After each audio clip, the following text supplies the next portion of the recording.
So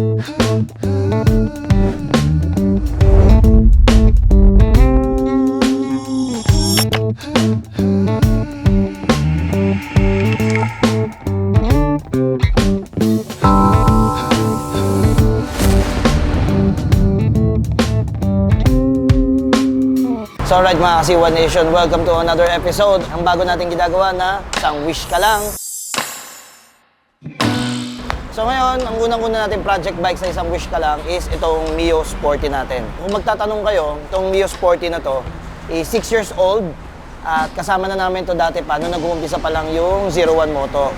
Kasi ang motor ko noon is China bike. So nung nag-uumpisa kami bilang online seller, lagi kami nasa kalsada mag-asawa, gamit namin yung mga motor namin. Ang problema, yung motor start ng sasakyan ko nun, hindi naman kaya sumabay sa heavy usage. So itong Mio na to, ito yung nagtawid sa amin ng mga moments na wala kaming motor. Nung nagsisimula pa lang yung 01 Moto as a online shop.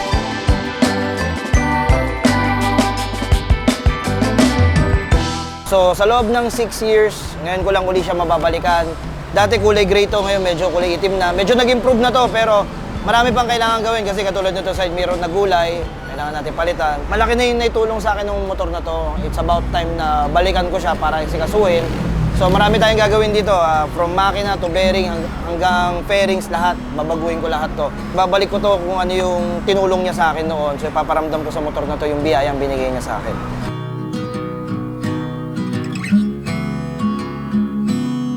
Bago tayo mag-umpisang galawin to, interviewin muna natin yung tunay na may-ari na to. Kasi nung nag-uumpisa kami, hindi sa akin to eh. Inihiram ko lang to, pinapahiram lang sa akin ng kaibigan ko to para makapagtinda kami noon. So ngayon, tapos na kami, hindi na namin kailangan gawin yun. Oras naman para balikan ko to. Kausapin natin yung kaibigan kong may-ari nito.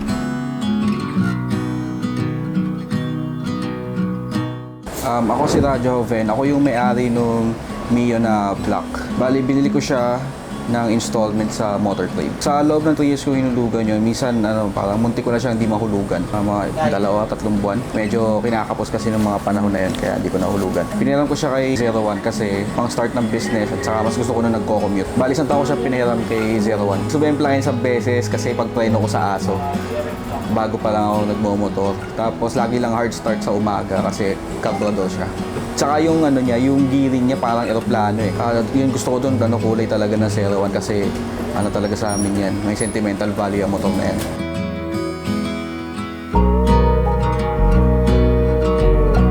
Hindi natuloy yung para sa setup ng motor kasi medyo kinakapos pa rin kahit paano. Napabayaan ko din, tsaka busy kasi. Kaya ayun, napabayaan talaga. So ayun, masaya ako dahil naging part siya ng Isang Wish Ka Lang dito sa 01 Moto. Excited ako sa kalalabasan ng motor kahit hindi ko lang kung anong mangyayari.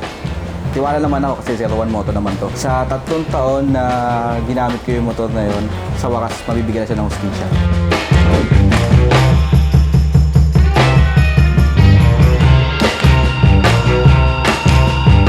So alright, testingin natin tong Mio na to. Una ko napansin, mahirap siya start. Tapos pag vibrate sobrang baba ng menor or sobrang dumi ng karburador nito, hindi na nakapagsunog ng tama. Yeah! Okay. Ang reklamo ko is matagtag. Grabe. Yung throttle, grabe yung dragging. Grabe yung dragging nito. Ba't ganun? Siguro sa panggilid na to, malamang yung bell nito oblong na. Pero sa likod, grabe oh. Wow, lakas. Ang lakas makasar. Pero sa unahan, naku puta, madulas din. Goma, naku, malambot din yung goma. Talagang napabayaan na to si Primo ah. Yeah, tigas sa suspension. Bagag, putang ina. At tigas sa suspension. Yung busina natin, isa na lang. Ito, suspension. Bagag. Wow, yung speedometer niya parang sa jeep. So alright, sa ba napansin dito, yung fairings, pag naluluba kami, matalbog. Maalog na masyado yung fairings ito. Pati yung panel niya, kung mapapansin nyo, yung ilaw, hindi na tumatagos. May nakikita ba to si Primo sa gabi? Voltmeter, di na rin nagana. Yung preno, patala, grabe ang preno nito, lala ah. Parang jeep, tatlong tapak bago kumagat. Wow! Ito na yung top speed ni Primo. Pigang-piga na. Sumabot pala 80 to. Lumumpas ako. Takin ng preno yan. Ang hina ng preno. Ayop. Ang hina ng preno. 3 bomba bago umagat. So, nakita nyo gano'ng kahina yung preno. Lumampas ako sa linya red light. Ang hina ng preno nito. Kainis. Tapos pag dinadaan ko ng lubak, parang madudurog yung motor. Tapos yung side mirror niya parang gulay. Hindi ganyan dapat yan. Yung throttle namin may pass forward. Ayun, no. Diba? May pass forward. Grabe yung delay nito. Ayun, no. Grabe. Ay, si Primo napabayaan. Hindi rin kasi masyado ginagamit ng may-ari ito. So, tingnan natin si Primo pag pang mabilisan. Yeah, bilis na Mio. Bilis na Mio. 80. Ang mabilis pa rin. Pero, medyo nakakatakot na. Pero vibrate. Aray ko, vibrate. 80, pero ma-vibrate siya. Pero yun na rin naman ang kinaganda rito sa kaibigan kong walang masyadong alam sa motor. Hindi niya masyado nakargahan yung makina nito, kaya naiwan to as a stock. Very good pag ganon. Tumatagal talaga ang motor, lalo na pagdating sa makina.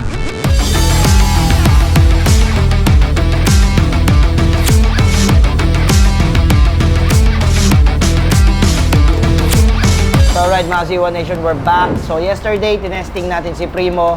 Nakita nyo naman na medyo nahirapan ako. Grabe yung delay ng throttle niya. Malamang, ang suspect ko rito, yung karburador niya, sobrang dumi na. Palagay ko, dito na maintenance na naman. Yung panggilid, ramdam ko na rin. Palagay ko, mga durug-durug na yung gilid nito kasi maingay na rin. And ang top speed ko is 80 lang. Tapos yung 80 na yun, pakiramdam ko, parang sasabog na yung makina. Yung preno, medyo ito sa unahan, umaalon pag pina-full brake ko. Rear brake, medyo malalim na rin, mahina na. Yung suspension natin, di na rin maganda yung play. Ito, sumasagad na. Yung performance ng makina, ramdam ko na malakas siya kumain ng gas kaysa mag-accelerate. And i-update din namin yung mga ilaw niya. Nakita nyo naman yung smiley, yung headlight, yung mini driving light, medyo mahina-hina na. 2 years ago na nung huling ginawalaw namin yan. Electricals, wiring, yung busina, minsan naglolo ko. Tsaka yung busina, nakakainis. Stock. Hindi tayo papayag niyan, kailangan naka-G-star yan. Sa tambucho, nagba-backfire na kasi nung kinapa ako sa ilalim, yung elbow may butas na, kinalawang na siya. Actually, ang stainless hindi po kinakalawang, pero yung layer niya po, yun yung kinakapitan ng dumi. Kailangan siyang linisin, i-buffing para bumalik. Pero ito, papalitan na namin ng buo yan. So yung fairings, nakita nyo kahapon, pinukpok ko lang yung headlight, kumalas na. Kasi po, matagal na yung motor. Yung gulong, papalitan na rin natin dahil even though na hindi pa pudpod at maganda rin naman yung brand, expired na po. 3 years old na po yung gulong, more than. So papalitan na rin natin yan. Siyempre, mitas lang lalagay natin dyan. Battery, update, papalitan din namin yung battery nito, medyo luma na. Nagbe-below voltage na siya at hindi niya may kakrank. Ikakarga namin sa kanyang makina dahil ito ikakarga namin sa kanya. Solid MTRT 160cc big valve na touring set. Meron tayong mekaniko na more than capable explain ano yung mga specs ng makina na ito na ilalagay natin dito kay Primo. Pa-power up natin siya ngayon. Wait natin si Gerald, siya magpapaliwanag dito sa atin.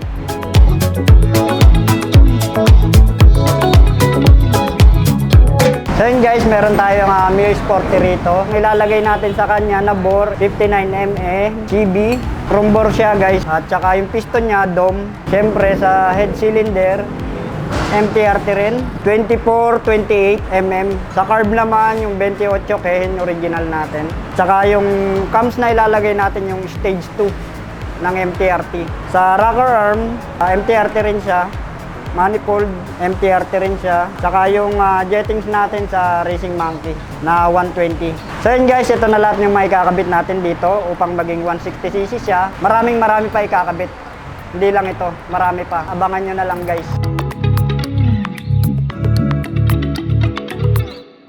At syempre, si Primo, ginagamit ito sa kabuhayan. Binabiyahe ito ng kaibigan ko, pantrabaho. So, hindi pwedeng mawalan to ng top box bracket. Yung top box bracket niya, nakita nyo, kalakalawang na. Alam ko, yung pa yung unang top box bracket na nilagay ko rito kay Primo.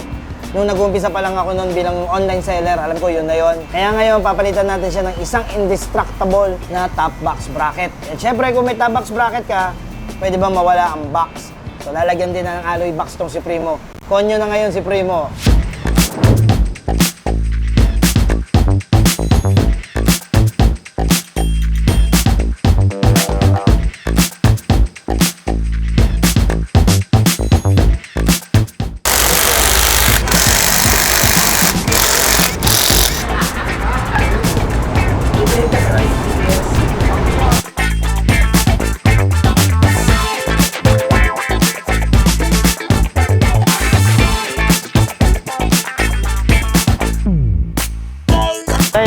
guys, natapos na tayo rito sa head, block, saka dito sa manifold.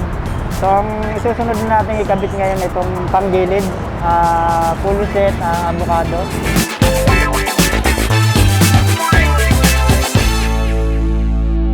Kung mapapansin nyo, mas malalim siya, tsaka naka-degree na to. Ito kasi, nakakalkal na to, ito yung stock natin. So kinalkal na siya, pero ito naka 13.5 na to.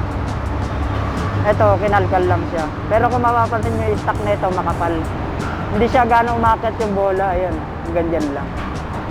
So ito, mas malalim, mas angat yung bola niyan. Yan ang pinagkaiba dito sa racing pulley, tsaka dito sa stock pulley. Oh, ito naman yung mga bola. So, yung stock bola na ito, G's, nagbaba tayo ng grams. Ginawa natin siyang 8 grams. Siyempre, mas magaan siya. Mas malakas yung ano niya. Arangkada.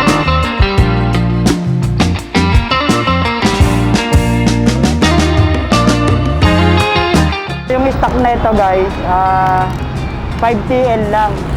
So ginawa namin siyang 5BB. Ayan, ginawa namin siyang 5BB.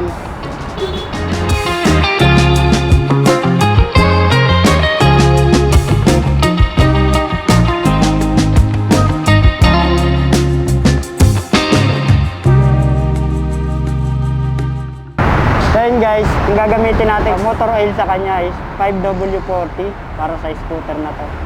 160cc. So yun, dedrain na natin yung langis niya.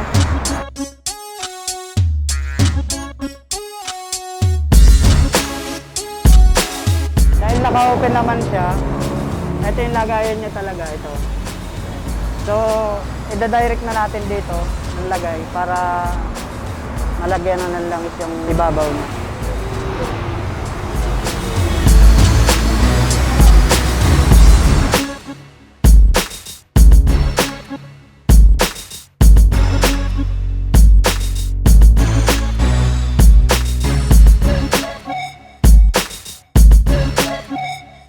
Yung spark plug niya na ito, stock na nakalagay sa kanya. 07 ang code nito guys. So lalagyan natin siya ng UMA rating. Ayan.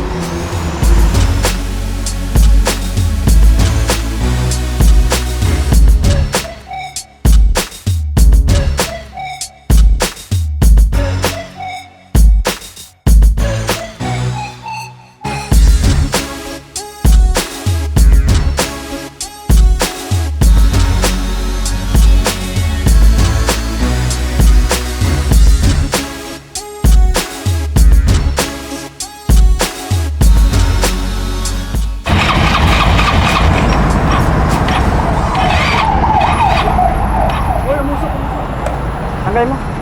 Hindi niya kaya. Hindi, dito yan. Wire yan, wire. Maliit yung wire. Oo, maliit yung wire. Tanggalin mo to. Dito. Tanggalin mo yan. Tsunami. Kasi naka-racing CDI tayo. Musok. Busok! Patay tayo kay boss na ito. Ha? Hindi ginaya. Sobrang lakas. Tanggalin mo to.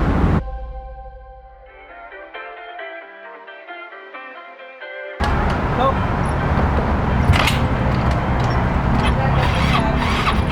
Okay.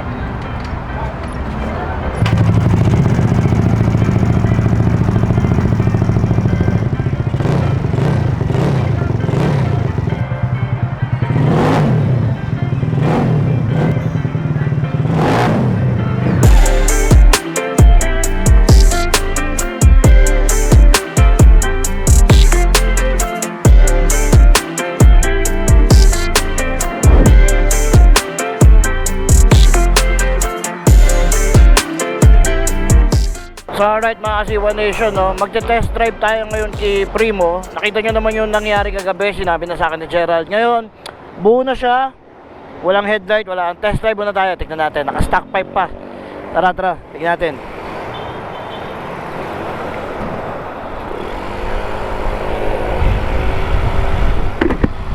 Alright. Wow, my God, ramdam ko agad yung power Ramdam ko agad yung power ni Primo Wow, nanginginig yung buong motor, nagpa-vibrate. Sobrang nakakakiliti yung vibration hanggang puwet. Pero nakakatuwa, ang lakas niya na. Oh, easy na yung 80 oh. Oh my god. Bilis. Nakakatuwa naman itong motor na to ngayon. Hindi ko alam na pwede pala mangyari to.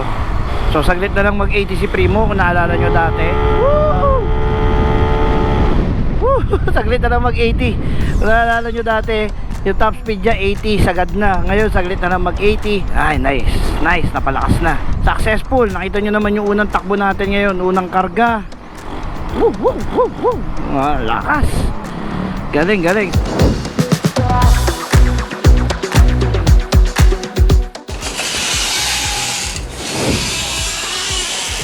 Yun, Jay, tara, sakto. Sama mo ako, buklatin natin to. Ito yung mga ikakabit ni Primo. Sabihin mo sa amin ano yung mga magandang unahin muna. Kasi wala si Gerald, bakasyon niya ngayon. Ikaw muna. Malamang huli ng mga pairings. Ito siya. Mga internals po muna, mga shock. Puro internal. Knuckle bearing, mag-check ba tayo? Gulong bearing, yun. Yung gulong bearing po. So kung magugulong bearing tayo, mag-suspension ka na. Yes po. Ito. Ito. Nasa panggilid. So pwede na panggilid, di ba? Opo. Yan, yan. Pwede mo na yan. Takip. Sa ibabaw niyan. Yan. Dito. Okay. Ito, shock. Front shock. Mas makapal yan sa stock, no? Opo, mas makapal po. Adjustable ba? Hindi po. Hindi, pero mukhang maganda na rebound nito. Mabigat eh. Okay, next. Gulong. Ano na rin tayo, rotor. Outer disc. Preno. Ang bracket na to nandito. Preno, suspension, check bearing, knuckle bearing, panggilid. Marami niyan. Ito ang bearing. Ito ang bracket. Yan, para sa ating brake bow. Replica lang kasi ito. Ano ba ito? Yan. Tapos big disc. Pag hindi kinaya, tag tayo kay Richard. Okay. Pamodify tayo. Tara, gagawin na natin si Primo ngayon. Ito muna unahin namin, mga bandang unahan. Preno, suspension, wala mo ng electricals, panggilid casing, tapos yung matitira si Gerald na.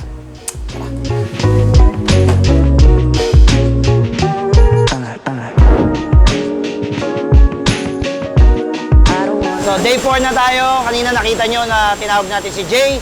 Nagmamadali kami ngayon. Sinama namin, bago namin mekaniko dito si Robert. Ayan, may ginagawa siya ngayon. Ayan.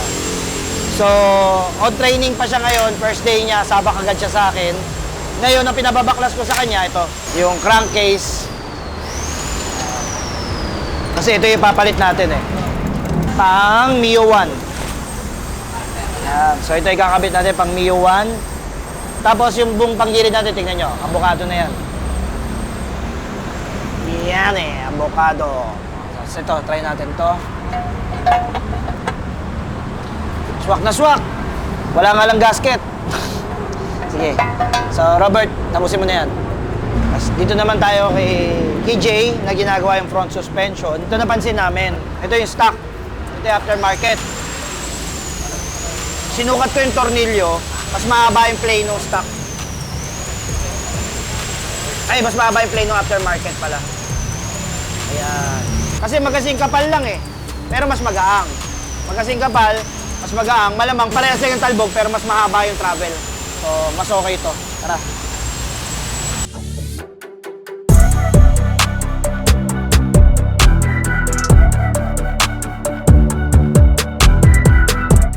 Ba't ginaganyan mo yan? Teka lang. Check ko po boss yung play ng knuckle bearing kung okay pa po siya or hindi na.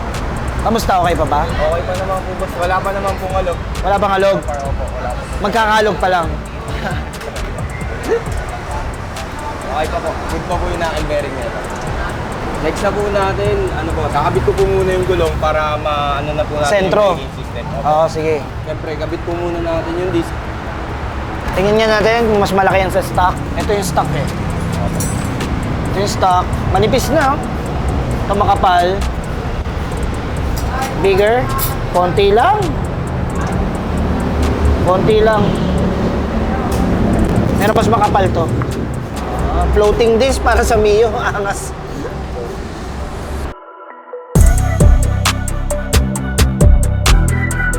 Jay, ba't mo nila Loctite? Para hindi po boss, lumuwag yung bolt nung pinaka-disc kasi movable part po itong part na to.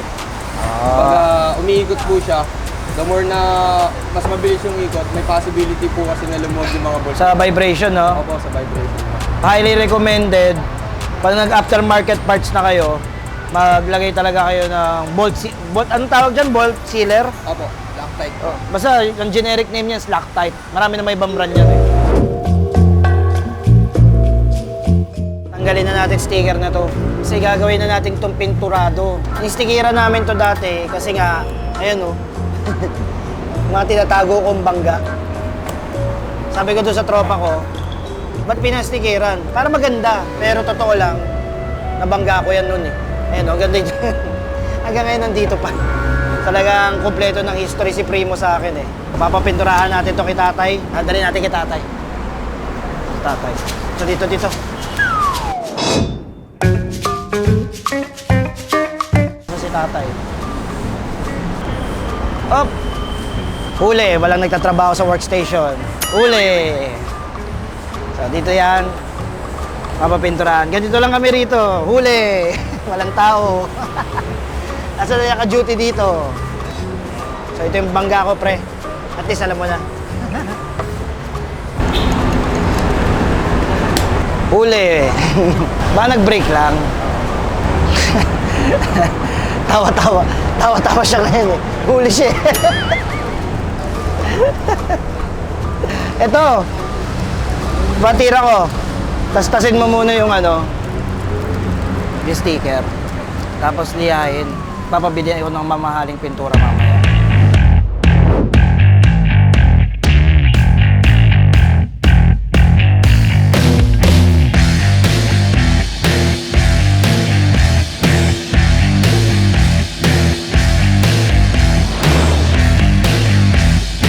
Papalitan na natin yung bearing na, pre. Tama na. Ayan, oh. Oo, wala na. Surrender na to, mga Siwa Nation Kalawang, no. At maganit na, oh. Pag iniikot, nararamdaman na. Dapat yan smooth.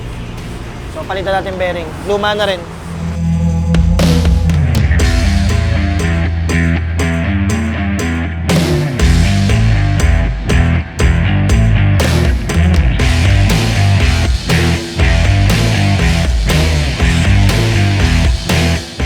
Nakapagkabit na po ako nito, ang problema po natin, ang alam ko hindi papasok ang Pamay Finance po sa Novo na karapan.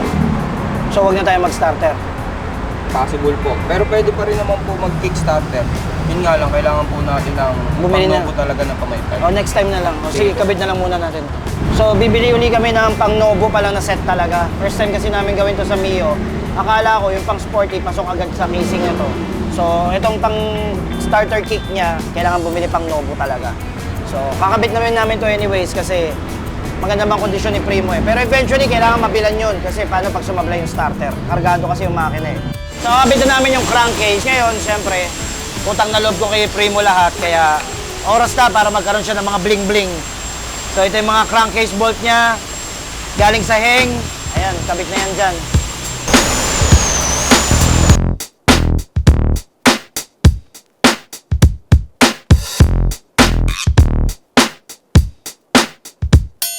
So may nakaligtaan pala kami. Pag ito palang casing na to, hindi katulad sa Sporty, ito tatama dito. Sa Sporty kasi hindi tumatama to eh. So kailangan pala naming tanggalin ulit ito para may kabit yung ating rear suspension.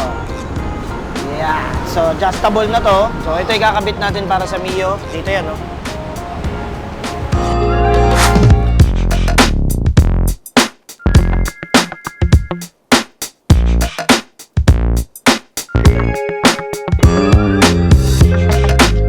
Gagawin muna natin. Wala pa tayong gold na spacer.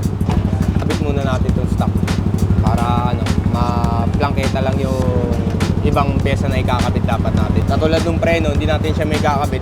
Hindi natin may uulma. Pag hindi nakakabit yung gulong, saka na natin palitan.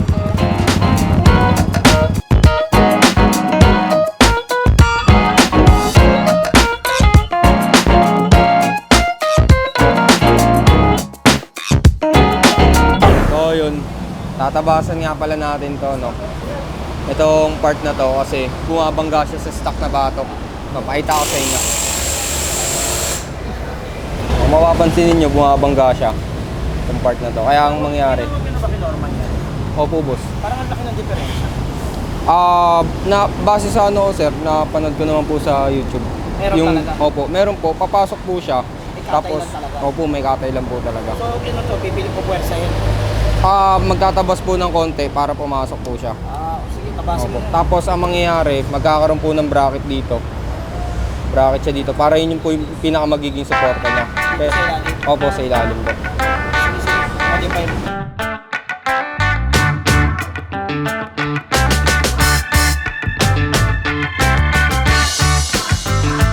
Tapos na natin tabasan tong part na to, yung digital speedo. So, tinanggal natin yung mga kontil. Next na naman natin, ito na, tatabasan natin tong pinakagilid para pumasok yung pinaka-speedo digital gauge.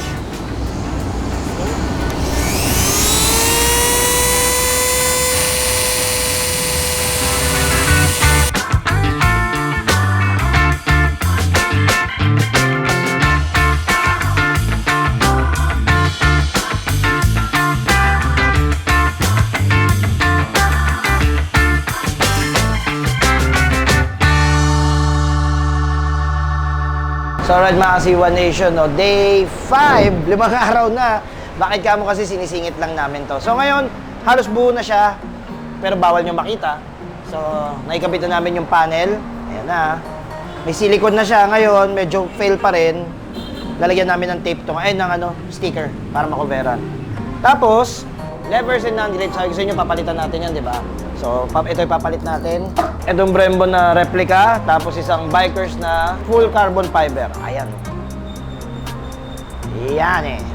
So, para magmukhang premium na talaga si Primo. Tapos, dito nagka-problema kami. Hindi namin ma-install yung caliper na gusto ko, naka-partner nito.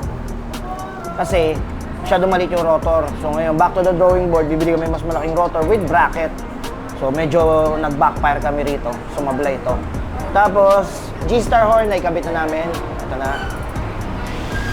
As usual, alam nyo naman to, malakas talaga yan.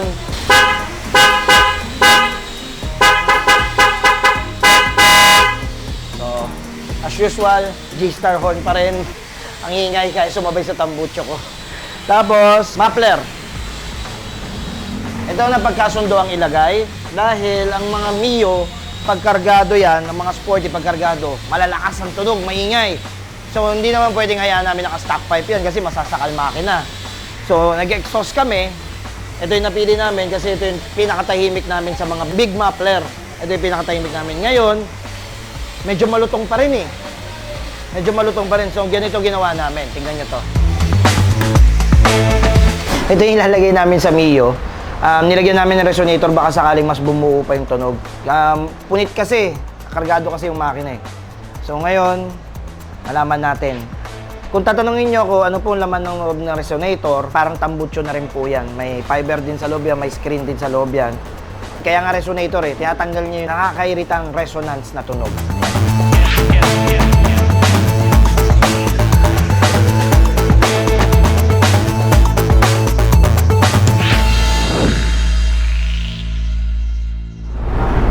Ano dapat orientation ng bracket? Ganyan, no?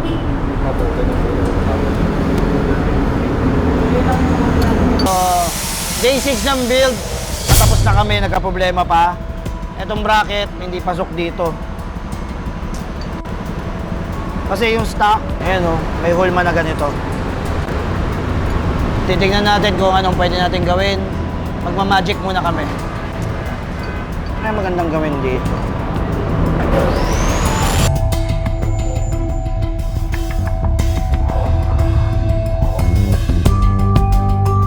Pwede makisuyo. May problema rito eh. Pairam ng stock para makita. Yung braso na bago, tingnan mo. Tuwid. Ito pabuwan. Yung caliper, pabuwan. Baka pwede tayo gumawa ng simpleng bracket na lang. Sundan mo na lang to, yung mga butas. 4 lang naman butas. Na ito pantay. Para may pasok na namin. Jay, bago mo tuluyang patabas, kabit nyo muna yung gulong. Mamaya magtabas si Richard, hindi rin pala pasok, sayang lang. I-final fit nyo muna. Okay, so after ng bracket problem, ito pa yung mga susunod daming problema. Lalagay kami ng box, yung Poseidon, may smoke. Ayan. Yan. Siyempre, pag may box ka, kailangan may DC monorack ka. Kasama yan. Yung hand grip natin kahapon, yung Brembo, hindi siya na-install. Na-busy kami. Tapos, ito, pangako kasi namin to ni Raja kay Primo noon. Gagawin ko siya ng eyeline. Hindi ko na natupad, ngayon na lang uli. Kaya lalagyan pa natin ng eyeline. Tapos night breaker pa. Ewan ko kung aabot kami ngayong araw na to. Dahil pag gagawin.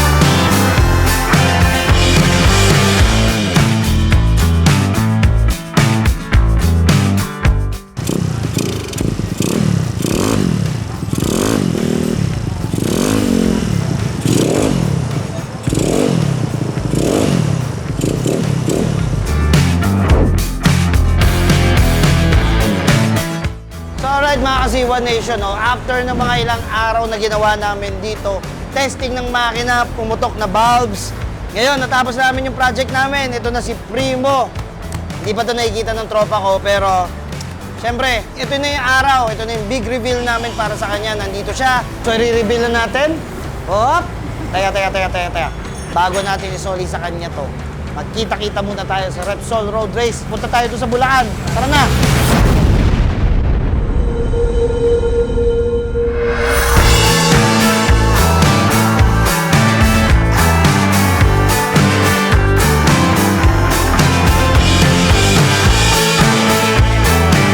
Kahapon kinala si Primo. Ito na yung kinalabasan ni Primo ngayon.